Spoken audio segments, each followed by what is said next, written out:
Okay, well, I'm going to get started here. I think everything is working here. This is Jay Stauffer with Minnesota Search and Rescue Team, a division of Christian Aid Ministries. I want to greet you from your cold neighbor up to the north. We are based in Minnesota. However, a number of our staff and work has happened down in the northern part of Iowa.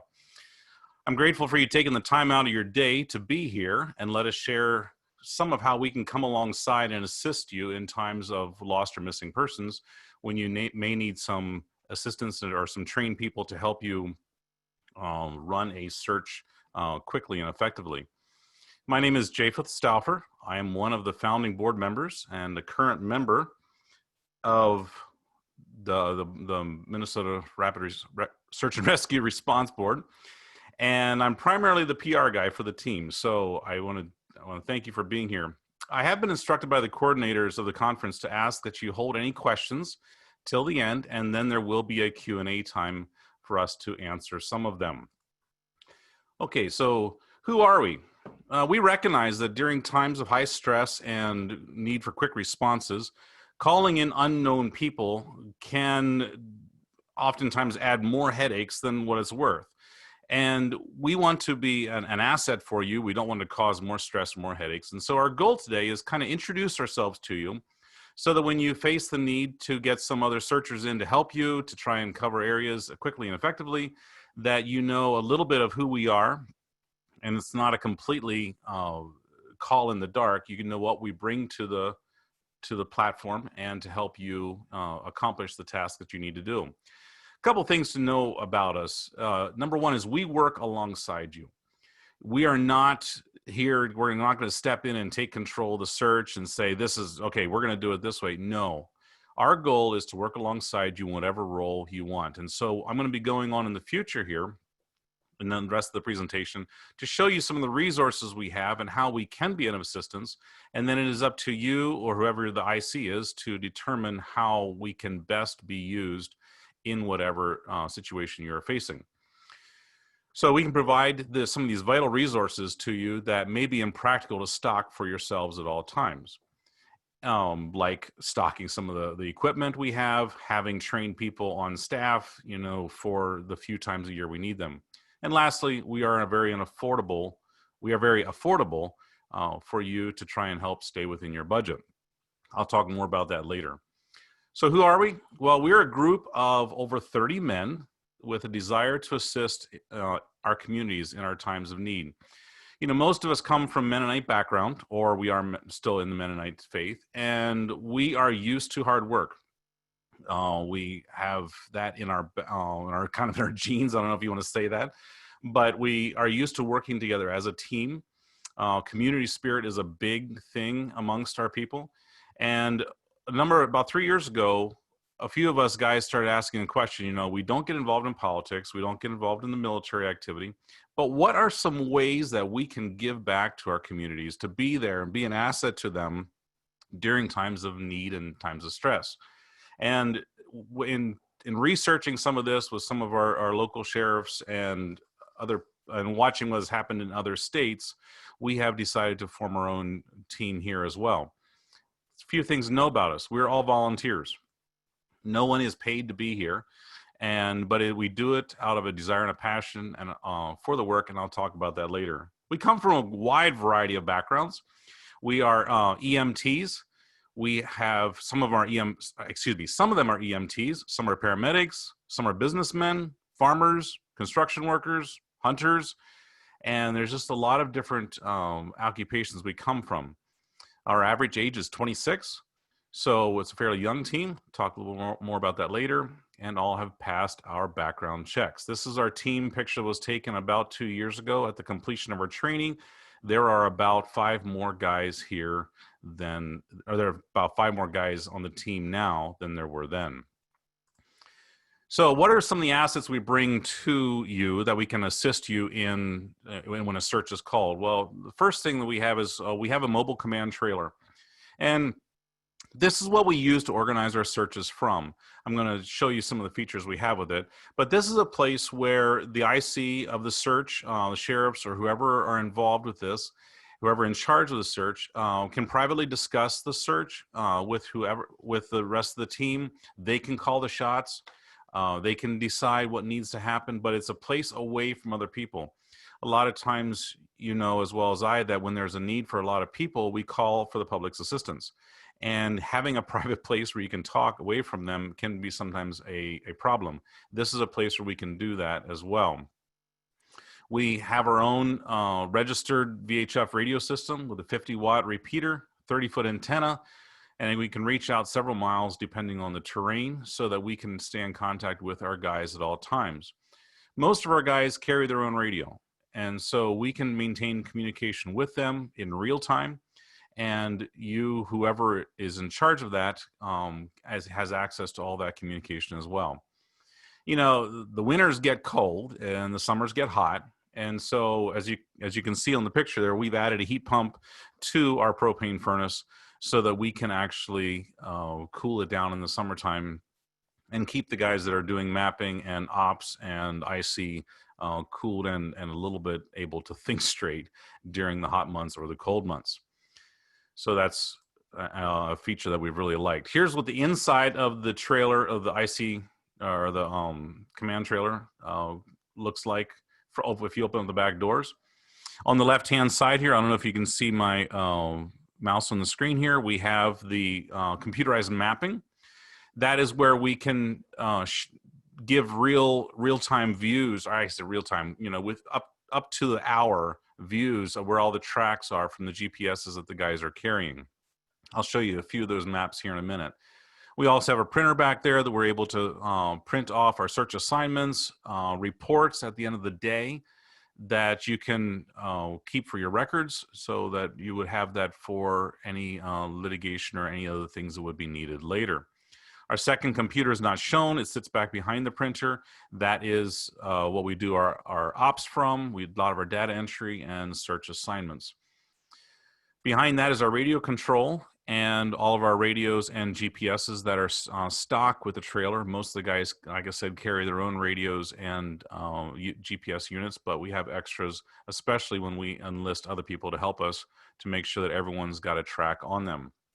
We've also recently added a Verizon Wi-Fi antenna to our mast to enable us to have live mapping on site. And the nice thing about that is that if you have someone who needs to monitor this this search from off-site, we are able to share that link through the internet, so you can follow the map live, and you'll be able to see what's happening and watch everything we're doing to it. One of the concerns we have with that is that we will only give that link out to one person, and that person will be responsible for not letting it go beyond that, because we want to be careful for privacy and legal things as well. And on the right is a workstation. It's got there's a table there that's folded down, and that is standing height, so that if you need to be making notes, you need to be making some calls and doing some things yourself, that is a space there for people to work with it. Or, you know, as well as I do, sometimes when you're out there, you need a place to set your coffee down, and that works for that as well. I found that out personally. And we also have the Stokes basket, which is for when we have to evac. Whoops, back up here a second. When we have to evac out a subject that has been found and may need to be transported, we have a first aid extraction kit ready, so that if someone needs that help, we can provide that immediately. Here's one of the maps that we have from one of the searches we did down in southern Minnesota. This was a young lady who was reported missing, and the weather was getting cold. The community was enlisted, and when we showed up, there were about 100 civilian volunteers. The sheriff asked us, would you please organize these people and figure out the patterns? Here's what we know about this young lady, and they gave us all the information in a quick briefing, and then we started dividing the groups up into smaller categories. Because there was a legal aspect of this, we had a law enforcement person with each team, as well as two of our team members, to organize the volunteers.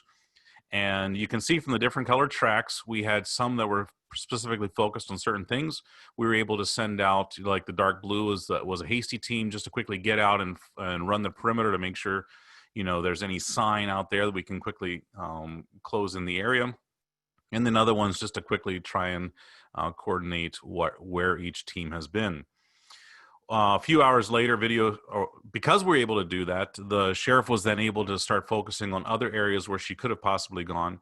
And a few hours later, video surveillance was found at a gas station that saw the subject getting into a vehicle. And the search was suspended because she was considered rest of the world, or she was no longer considered in that vicinity.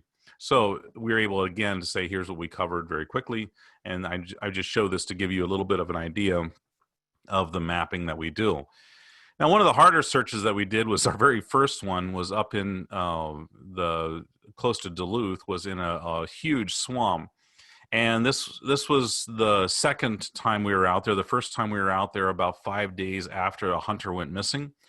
And it had already been tracked up by a lot of other people. And finally, the sheriff called us and we came in. Nothing was found that fall. The next spring, they said, would you come back and help us look for the remains? This is an area that was very populated with wolves, and so they said probably we're only going to be looking for clothes, a gun, and potentially a skull.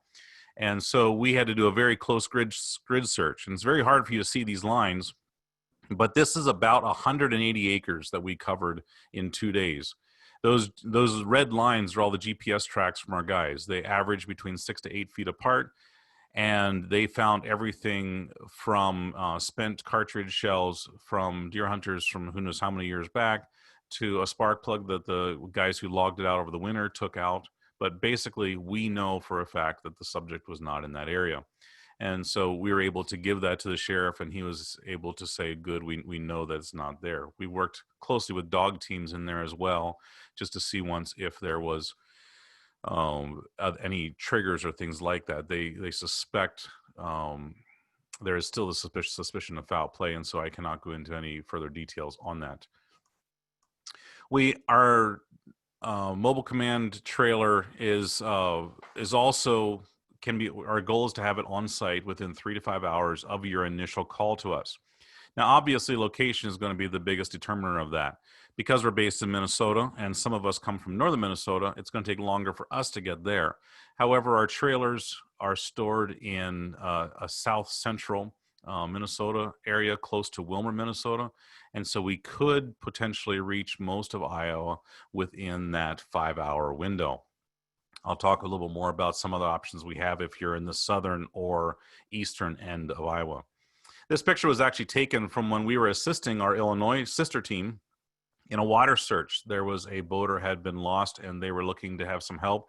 Their command trailer was in a different search, and they wondered if we could come down and provide assistance for them as they did underwater sonar and looking for the body. And so we took our trailer down there. They had to ferry us across to a certain spot, and we were set up there and we provided assistance to them.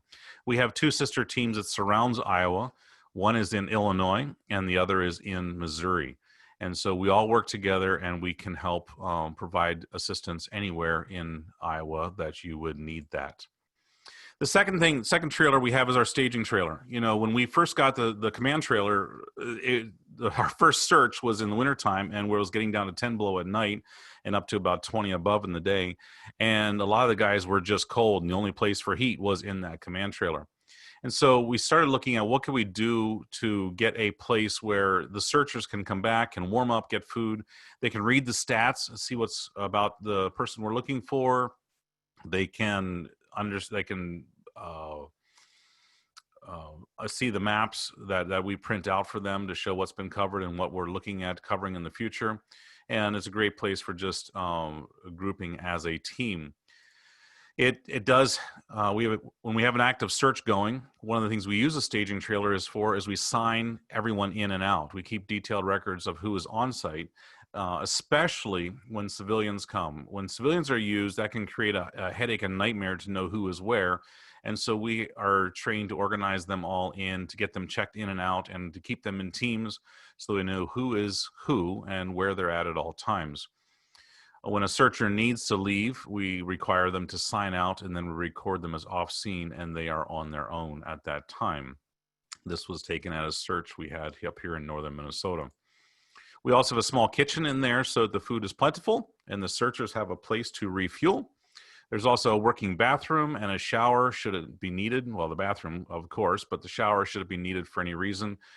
Some searches have drug on for 2 or 3 days, and we have not had any searches in burnout areas around here, but that is one thing that some of our sister teams have had. And so if you've been walking through burned through woods, you know how dirty you can get, and having a shower we thought would be a good thing. But our best asset that we have to bring you is our men.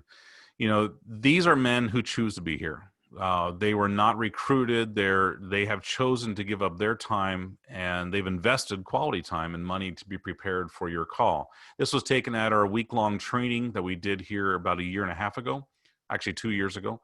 And this was about half the team there. We're getting trained in on our GPS units at that time, but we're trained in ropes and things like that. These guys do this not because they have to, but because they believe that we are called to be kind to our neighbors and to treat others the way we would want to be treated, just as Christ told us to. And so it brings a passion to the work that carries us in cold weather, in mosquitoes and swamps. When we were up at that Namaji State Park, that state forest, that was a discouraging search because, number one, we're looking for a body instead of a person. But secondly, because it was just terrible. It had been a wet spring, and many of the guys were dumping water out of their boots every time they came back, because the water, you couldn't see where you were stepping sometimes, and you end up going in down over your knees and stuff like that. But it's amazing to me to watch these guys bring that passion to their work, and it's been encouraging to see them put their hearts into it, even when it's brutal conditions. All of our men are trained in the ICS system so that we can work alongside you as easily as possible. We have all received and passed training in first aid and CPR. And our training course also includes a SARTEC, Search and Rescue Technical Level 2 equivalent course. We are not certified in that because our instructor was not able to administer a test. And so while we took the training, we didn't actually get the test at the end, and thus we're not technically certified. A number of our team members are currently working on finding a place where they can take that course again and proceed with the testing so we can have that. The biggest thing is the testing on the ropes for hills and mountains and things like that, if we have to do extractions, and how to do that safely. The average age of our team is 26, as I said earlier, and so there's a lot of energy to this team. Many are hunters, and they're used to being outdoors in all kinds of weather. Here is a place where we were practicing letting ourselves down with ropes over some of the steep mountain cliffs up here in northern Minnesota, and we're just working at it. When we need to transport our subject out from their location, one of the things about having a younger team is that we can do that a little bit quicker and more effectively. During our training, we needed to transport our subject out from their location, and we had to carry a grown man over a mile, and the team was able to do that in 25 minutes over very, very rough terrain. You know, all of our guys, even though they are young, we have had background checks completed on all of them, and they're all also a part of our conservative churches, which hold a fairly tight level of personal accountability for conduct as well. So it's just something that we can bring for reassurance of mind that you're not getting, you know, some young guys out there who just want to rough snort around. That's not what this team is made of. In fact, we go through some pretty rigorous testing to make sure that they're not going to be on our team if that's their goals. Each team member is required to have a certain amount and quality of gear. Many have gone above and beyond that to provide extra assets to the team for types of radios. One man has brought his drone along. He's got a pretty expensive drone. We are currently fundraising for a new drone with FLIR technology and a laser GPS pointing so that we can quickly identify things in terrain that is hard to get people through and make us be able to cover territory more quickly. Most of these guys have invested between $500 to $2,000 in their gear.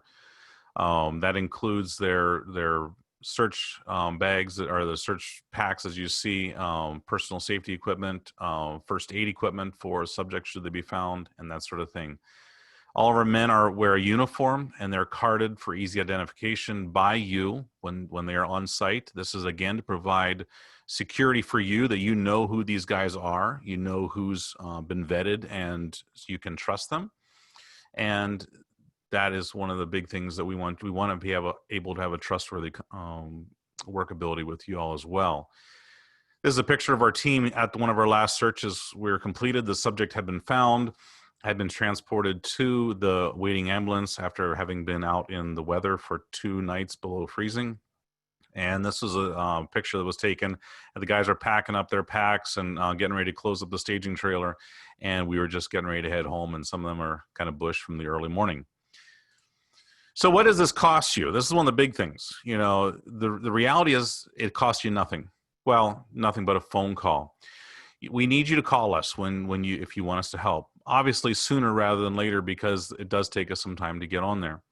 We know, having talked to some sheriffs, that they've hesitated calling us because a lot of search and rescue teams are extremely expensive, and they were afraid of getting a huge bill, and they did not have the budget for it, figured into their budget at this time.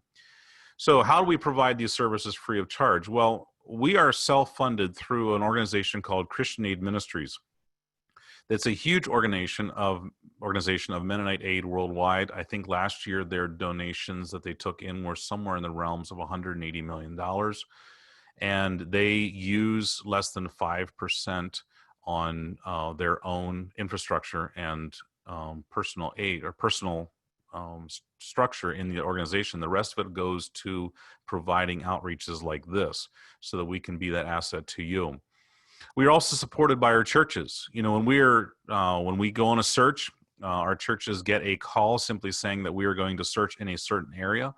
We are not allowed to share any information about them, about who the subject is, or any of the details, even after we come home. But they know, and they're praying for us.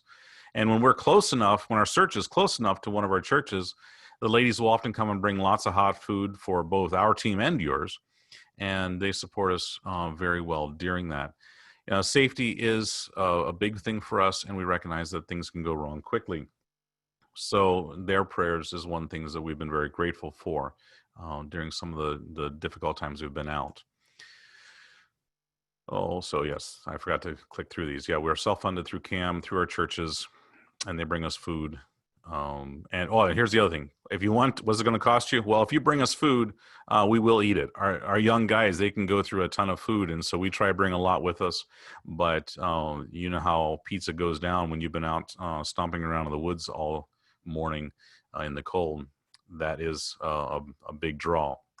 So how do you get a hold of us? Well, the dispatch line is the number you would call if you're ready, if you're interested in, if you need a search or need us to get there as quickly as possible. This dispatch line is programmed to go first to our director, which is Curtis Martin. He lives in Stacyville, Iowa. And if he does not pick up within the first 3 rings, then it transfers to Sheldon Zook. He is our assistant director. He is up here in northern Minnesota. If he doesn't pick it up, it comes to me. If I don't get it, then it goes to our other team leader, Daniel Chupp.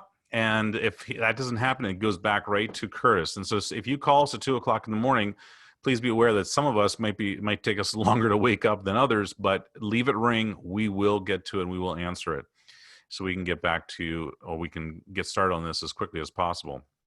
I think I mentioned before, maybe I didn't, that our team is on call 24 hours a day, and they are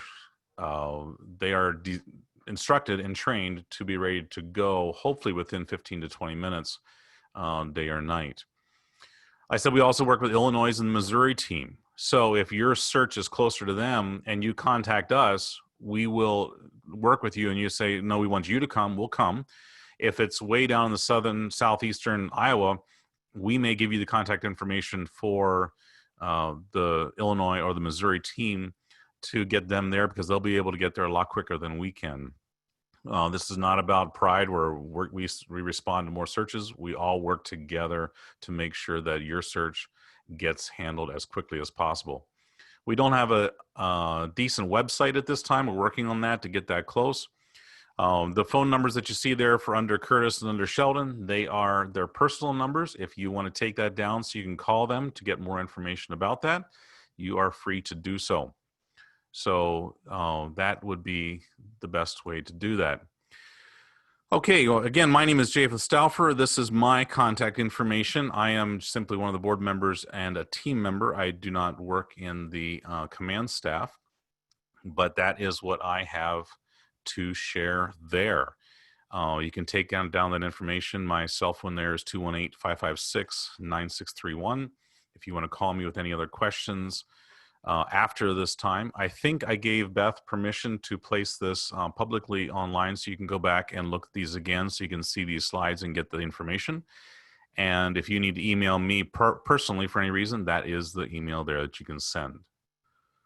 Okay, that concludes what I have to share. Now I'd like to open it up for questions. I am not sure if Beth is moderating that. I'm going to close out that screen there. And let's see here. Are there any questions?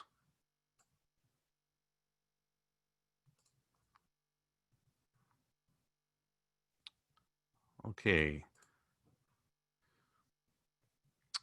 What man-worn GPS system? So what man-worn GPS system do you use? We are currently working with Garmin GPSs that do not upload the tracks via cellular service yet. So we are going to, we're looking at possibly doing that differently, but at this point, that's what we're doing. So we have to wait till the team gets back from their search. Then we would be able to download those tracks onto the map, and then you would see them showing up like we did before. So that's currently that's all we have. Okay. You know what? I'm not hearing anything. I'm not sure if I'm supposed to be hearing anything back, or if the teams, or if the questions are just on here. Do all teams have underwater cameras? Is another one. The answer to that is no. Illinois team is the one that has really gotten involved with robotics, underwater cameras, with underwater sonar. That has been the big push that they have gotten. And so thus, when we have a search up in northern Minnesota, we usually contact them, and they utilize us there as well. We don't have, there I hear someone. We don't have all that equipment ourselves, but we do work with those other teams when we need that. Who assumes liability for team members? We carry our own insurance for all of our team members. There is no liability for you when we are on site. If we do something that happens with the volunteers, our insurance would cover that as well if yours does not.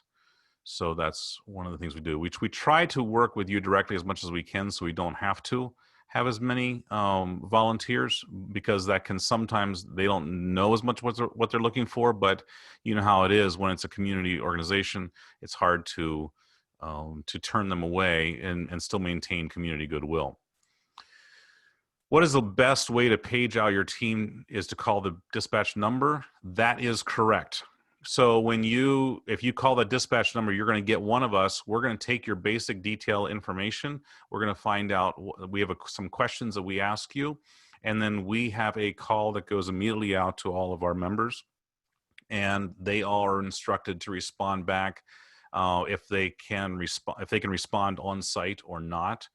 And what their ETA is going to be. So we can give you, hopefully within 20 or 30 minutes, we can give you an estimate of how many people will be on site and when. Are any of us, are you able to train with other rescue agencies, full-scale exercises? Yes, we have done a number of these things with several other fire departments, and I forget what all agencies were involved down in Dodge County, Minnesota. We have currently working with plans to coordinate with a sheriff's department up here in northern Minnesota. They are going to be getting a helicopter in sometime and to practice doing extraction through that way.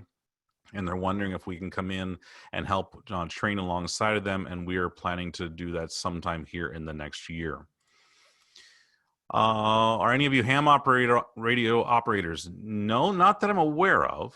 but we have not done that at this point. A lot of our guys that are on the paramedic systems carry their 800 megahertz radios with them, so that if I don't know if Iowa uses the 800 system or not, but if that was the case, we would be able to help tap into that if you guys give us permission to do so. But that is one of the things that we have not done at this point yet. Okay, thank you, Rick, for the nice response. Now, someone asked a question. Could we have the contact information again? Beth, I don't know what's easier to do here. Is it better to put that slide back up here again? Hi, Japheth. This is John Paoli. We will actually put your presentation online in FeedLoop, and all of the attendees will have access to download, which obviously your contact information is on that last slide. So they can grab that at any point in the next month. Okay, very good. So Sean said, would you be willing to conduct this webinar for local county agencies? For example, a fire association meeting to explain the services you provide. Doing it virtually like this should not be a problem. If you would like us to do it live in person, that may take a little more planning, but we can certainly try and work with you on that. We've done that probably about 15 times here in Minnesota. And so, yes, we would be willing to do that. But just reach out to us to set that up. But we could also do this same type of presentation virtually as well. If you do not have FeedLoop or something like that to work with, I do have a system here through my business that we could do something very similar to this as well. Or we could also just use the regular Zoom as well if it's not going to be too many people. Question, is your team made up of members from several churches? Yes, well, there are a total of, I believe, 7 churches involved in this. Some of them are fairly large churches with a couple hundred members. Some of them are very small churches with only like 15 or 20 members. So it's a widespread people. I actually live in Bemidji, Minnesota. That's where I'm at. So I'm about 5.5 hours from the Iowa line. So it would take me a little jaunt to get down there, but we would get there as quick as we can. Do we use the Salamander ID system? I'm going to say the answer is no, because I am not familiar with what that is. I would have to do a little research on that and go from there. Troy said we can use the APR system with the ham radio system. You know, Troy, if you would want to send me information about that, because we've been trying to talk about that, if there's a way that we can interact our system with yours, that might be some good information to have. One of the things we do is we have an extra radio just for IC. So when there is a site search running on, we give one of our radios to whoever is the incident commander, for whether it's the sheriff's department or someone else. We give them that so they get to hear all of our traffic as well. Obviously, we don't want that. We don't give those to any of the civilian searches, because that can contain confidential information. Though we do seek to protect that in code language, you know, for if a subject is found, what the condition they're at, you know, we would use coded words or things like that to try and communicate what is needed without alerting the public or the media. Okay. Thank you, guys. Good questions.